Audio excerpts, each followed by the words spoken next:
Is it grammatical to leave out the and in try and do? The motivational example sentence for this question turns out to be a typo.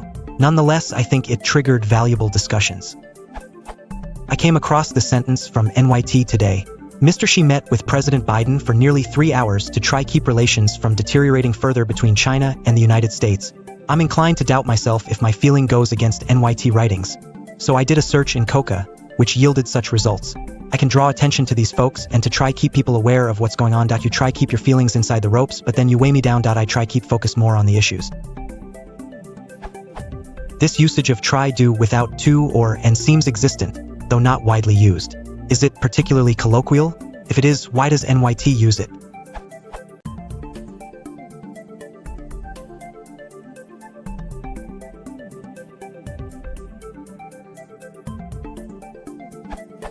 According to this article, a diachronic study on the complementation of the verb try published in 2013, this structure is informal and is not often used in literary texts.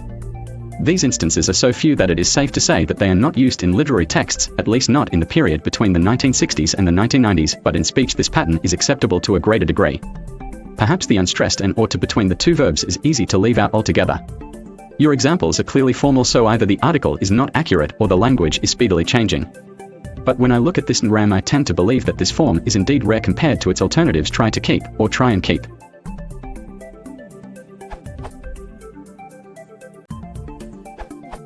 Among the Google Books hits with try keep, some will show try and keep belonging to different sentences, so this instance is clearly rare.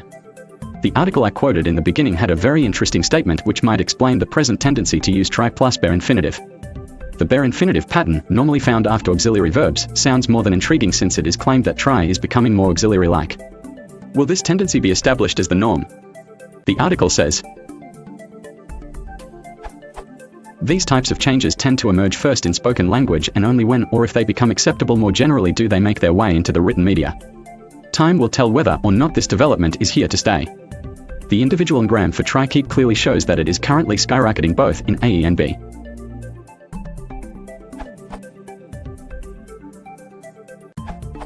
So we might be witnessing this structure making its way into standard English as we speak.